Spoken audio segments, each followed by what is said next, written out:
اور پاک فوج جو ہے اور پاکستان، دیکھیں کوئی مانے یا نہ مانے، اس سیلاب میں داڑھی پگڑی اور وردی والے نے جو کردار ادا کیا ہے وہ سب کے سامنے ہے۔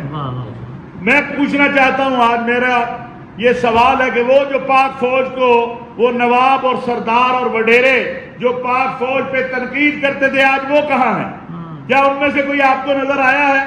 آج میری فوج کا جوان جو ہے وہ بلوچستان میں اور پنجاب میں اور سندھ میں ہر جگہ پہ اپنے ہم وطنوں کے ساتھ کھڑا نہیں ہے، وہ ان کو بچا بھی رہا ہے، ان کے املاک کو بھی بچا رہا ہے۔ ایک طرف اس نے ایک پاکستانی کو اٹھایا ہوتا ہے، دوسری طرف اس کی بکری اٹھائی ہوئی ہے، دوسری طرف اس کا سامان اٹھایا ہے۔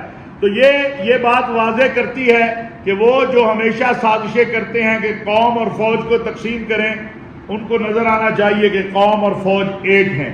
اور کوئی وڈیرا جو پاک فوج پہ تنقید کرنے والا تھا، کوئی نواب، کوئی سردار ہمیں نظر نہیں آیا بلوچستان میں کہ جو آ کے اپنے لوگوں کی مدد کے لیے پانی میں اترا ہو۔ وہاں اترا ہے تو آپ کی فوج کا جوان اترا ہے، وہاں فوج کا کمانڈر اترا ہے، سپہ سالار کل بلوچستان میں تھے۔